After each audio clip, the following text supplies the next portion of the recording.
Bismillahirrahmanirrahim. Assalamualaikum warahmatullahi wabarakatuh. Perkenalkan, nama saya Muhammad Reza Pahlavi dari Prodi Pendidikan Agama Islam kelas C yang akan membahas tentang sejarah dan perkembangan pesantren di Indonesia. Ini adalah tugas UAS dari mata kuliah Sejarah Pendidikan Islam. Oke, yang pertama yakni latar belakang. Latar belakang, pesantren juga dikenal sebagai pondok. Pondok adalah sebuah pesantren dan salah satu lembaga pendidikan Islam tertua di Indonesia. Pesantren sendiri, menurut pengertian dasarnya, adalah tempat belajar para santri. Pertumbuhan dan perkembangan pondok pesantren tidak terlepas dari hubungan dengan sejarah masuknya Islam di Indonesia.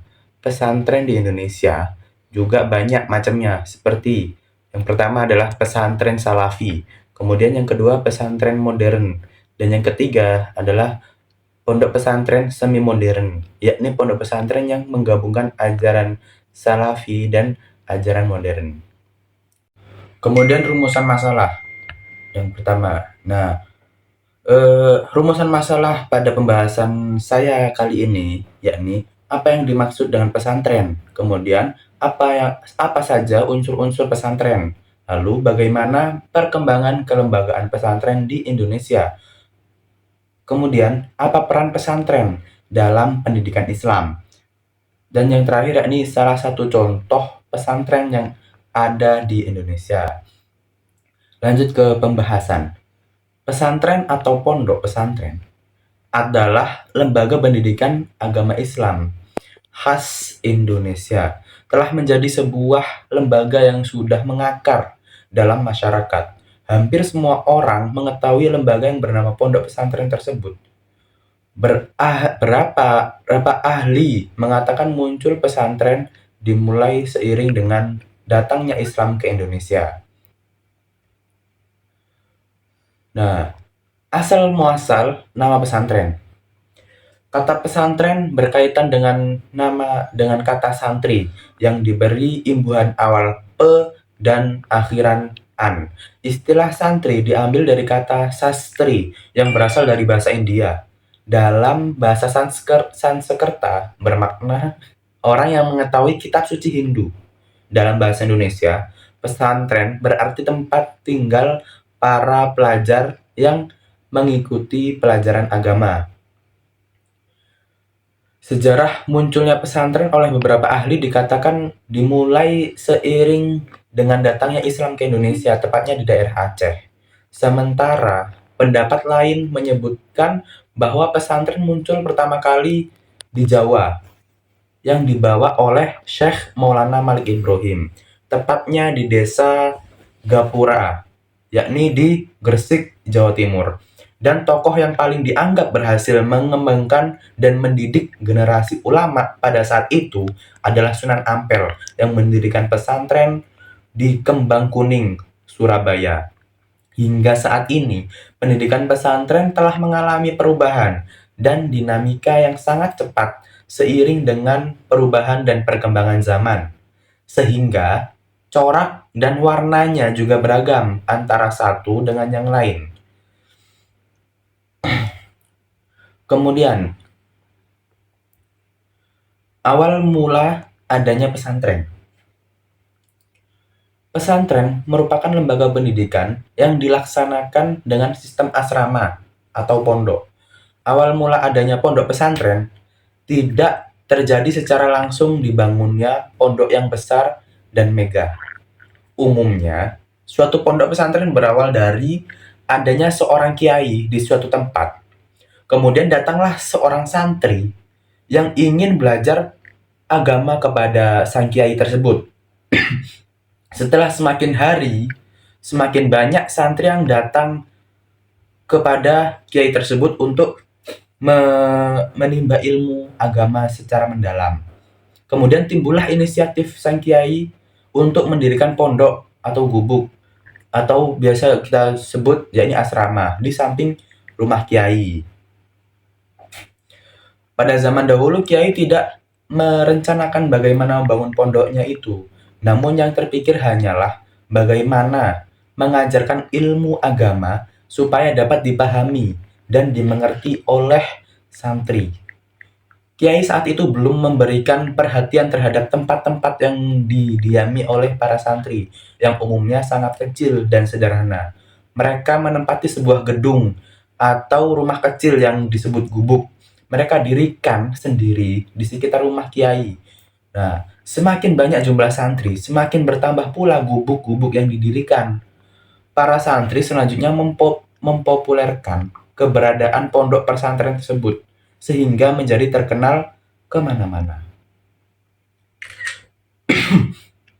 Kemudian, unsur-unsur pesantren. Nah, menurut Raharjo, bahwa pesantren sejak awal pertumbuhannya memiliki bentuk yang berbeda-beda antara satu dengan yang lain, sehingga tidak ada standarisasi yang berlaku bagi semua pesantren.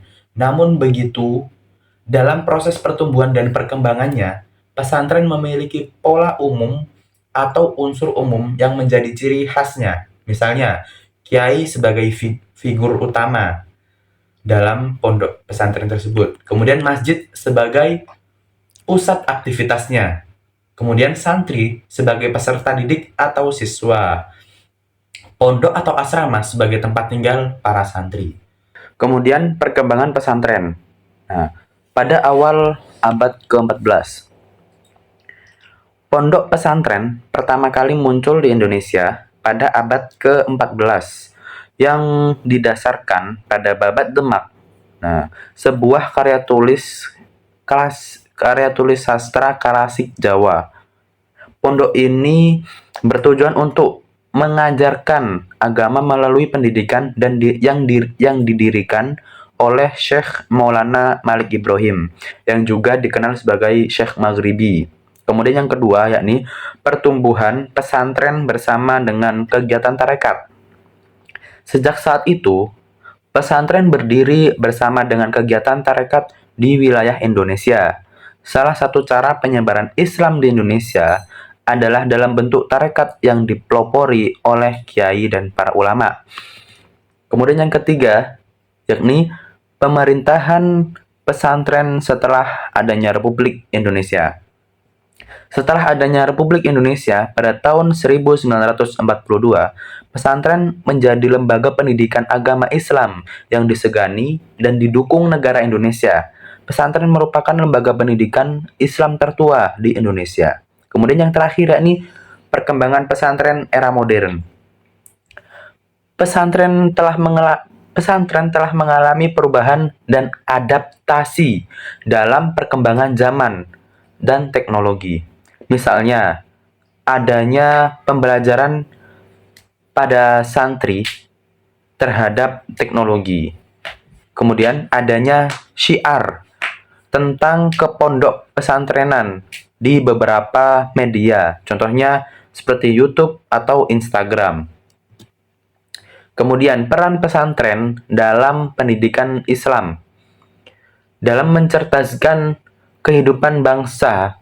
Dalam mendalami agama Islam, pesantren memiliki peran penting untuk bertanggung jawab dan mengembangkan intelektual para santrinya, karena tujuan utama pondok pesantren adalah membina kepribadian Muslim agar menjadi orang yang memiliki pribadi yang beriman dan bertakwa kepada Allah Subhanahu wa Ta'ala, berakhlak mulia, bermanfaat, dan berkhidmat kepada umat, atau kata lainnya ini khadim al-ummah. Nah, mengapa pesantren memiliki peran penting dalam pendidikan Islam? Ini dia, karena dari pesantrenlah terlahirnya para kiai dan ulama yang hebat, dan pesantren juga menjadi salah satu cara para ulama terdahulu dalam menyebarkan agama Islam di Indonesia ini. Nah, yang terakhir ini salah satu contoh pesantren yang ada di Indonesia. Saya mengambil pondok modern, salah satu pondok modern di Indonesia. Pondok pesantren Darussalam Gontor adalah salah satu pondok pesantren dengan sistem modern, dengan kurikulumnya sendiri, yakni kurikulum Kulliyatul Muallimin Al-Islamiyah. Nah, sebelum bernama menjadi Pondok Gontor, dahulunya pondok ini bernama Pondok Tegalsari yang berada di Desa Jetis, Ponorogo.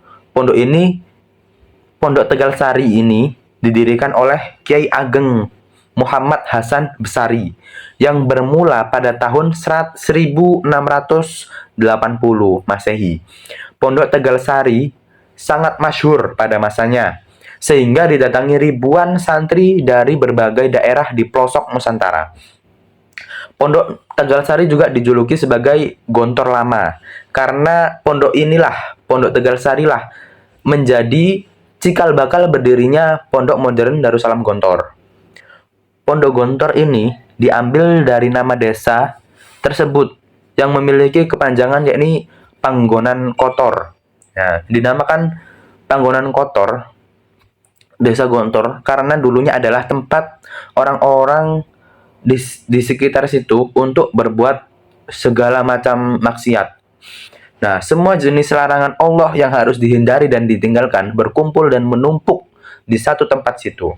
Maka itulah disebut dengan Gontor, Panggonan Kotor.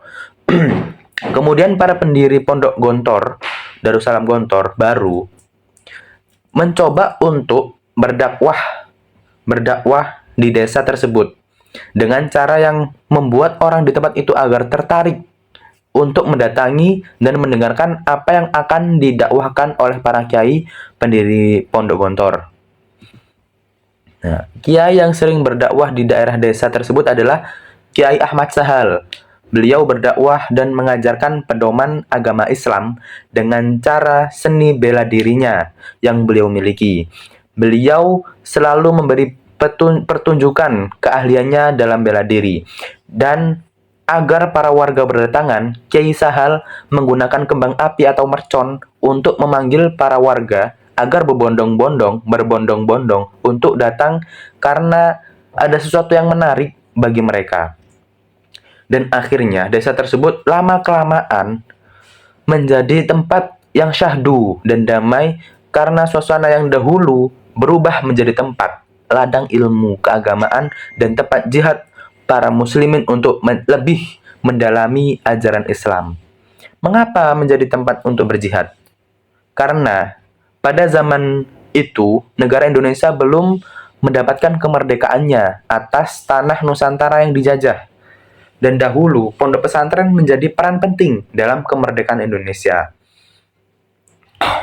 Untuk mencapai pondok terbesar saat ini, Pondok Modern Darussalam Gontor tidak luput dengan keadaan yang membuat pondok ini perlu berjuang agar para santrinya tetap taat dan tetap pada jalan yang benar. Pondok Gontor dulu sempat jatuh ketika pada masa Partai Komunis yang lagi gencar-gencarnya menculik dan membunuh pemuka agama pada waktu itu. Tidak hanya itu saja, Pondok Gontor juga pernah mengalami kejadian yang amat sangat pedih ketika para santrinya tidak terima karena hal yang sepele, seperti hal lauk pauk yang tidak enak dan tidak pantas untuk dimakan bagi mereka. Mereka pun mendemo kiai pimpinan Pondok Modern Gontor tersebut dan ingin melengsarkan para pimpinan tersebut, dan mereka ingin mengganti pimpinan pondok seenaknya sendiri. Pada zaman itu disebut dengan peristiwa 19 Maret karena pada kejadian itu terjadi pada 9 Maret tahun 1965, sekitar 1965. Jadi waktu itu ada beberapa oknum dari santri, karena pada zaman dahulu itu santrinya bukan dari kalangan anak-anak muda, tapi dari kalangan orang-orang dewasa. Meskipun itu udah umur puluhan, belasan, dari kalangan umur, mereka semua mondok di pesantren. Waktu itu mereka mempermasalahkan tentang makanan, karena makanan yang disajikan yakni nasi karak atau yang biasa disebut dengan intip nasi. Nah, kemudian dengan lauk sambal teri, begitu saja. Nah, kemudian mereka protes karena kami tidak terlalu menyukai makanan ini. Sedangkan pada waktu itu pondok tidak memaksa untuk menepati atau melunasi SPP pada para santri. Jadi santri pun banyak yang menunggak SPP-nya pada waktu itu. Nah, karena banyaknya menunggak, pondok pun tidak memiliki dana atau biaya untuk memberi makanan yang lebih enak. Bahkan kiainya pun memakan nasi sisa dari santrinya. Kemudian para santri tersebut demo. Ini tidak terjadi, demo ini tidak dari semua santri, tapi dari kalangan kelas 5 di pondok tersebut. Atau kalau di luar itu setara dengan kelas 11 SMA. Nah, pada waktu itu demo dan segala sesuatu yang ada di pondok semua dirusak. Tembok-tembok dicoret-coret, kemudian keliling-keliling pondok dengan membunyikan jaros atau lonceng berkali-kali hingga memicu keributan di pondok tersebut. Dan yang mereka inginkan yakni hanyalah satu, untuk melengsarkan kiai atau pimpinan pondok pada masa itu dan ingin menggantinya seenaknya sendiri atau seenak jidat mereka sendiri. Nah, pada waktu itu akhirnya sang kiai pun memutuskan untuk memulangkan seluruh santri dari pondok itu, dari pondok gontor tersebut. Akhirnya seluruh santri dipulangkan, tak luput dari orang yang salah maupun orang yang tidak bersalah. Semua santri dipulangkan sampai menunggu surat resmi atau surat keputusan dari pimpinan pondok untuk kembali lagi ke pondok gontor. Dan akhirnya semua dari kelas 5 pada waktu itu dipulangkan dan tidak dipanggil lagi kecuali satu orang, yakni Kiai Haji Abdan. Kiai Haji Abdan. Nah, itu salah satu santri yang satu-satunya santri kelas 5 yang kembali lagi atau dipanggil lagi menjadi santri kembali. Dan waktu itu kelas 5 dihapuskan. Jadi tidak ada yang namanya kelas 5. Nah, setelah beberapa waktu kondisi dan keadaan pondok sudah mulai mereda dan kembalilah ke kegiatan seperti biasanya. Nah, semua itu butuh perjuangan yang tidak mudah sampai akhirnya Pondok Modern Darussalam Gontor menjadi pondok terbesar di Indonesia pada saat ini. Dan sudah banyak terlahirnya ulama besar dan para kiai dari pondok ini. Contohnya, yang pertama yakni Al-Ustadz Luqmanul Hakim, kemudian Kiai Haji Idam Khalid, kemudian Maftuh Basyuni, kemudian Bapak Haji Lukman Hakim Saifuddin, yang pernah menjabat sebagai Menteri Agama pada deklarasi Presiden Susilo Bambang Yudhoyono. Meskipun ada juga alumni dari pondok pesantren yang belum sukses seperti yang lainnya dan bahkan sifatnya berbeda dari yang lain, itu karena pondok bukanlah tempat sulap atau bukan tukang sulap. Yang maksudnya ada anak nakal, yang maksudnya begini, misalnya ada anak nakal kemudian dimasukkan ke pondok. Nah, kemudian anak itu menjadi alim, pandai agama. Bukan, pondok bukan seperti itu, karena semua kembali pada diri sendiri tersebut. Semua kembali pada diri seseorang tersebut. Nah, pondok hanya memberi kunci kehidupan dan pondok hanya memberi kunci kehidupan dan kitalah yang menentukan pintu manakah yang harus kita buka. Antara itu pintu kebaikan atau pintu yang hak dan atau bahkan pun naudzubillahi min dzalik pintu kebatilan atau pintu keburukan. Nah, sekian dari saya. Saya Muhammad Reza Pahlavi. Wassalamualaikum warahmatullahi wabarakatuh.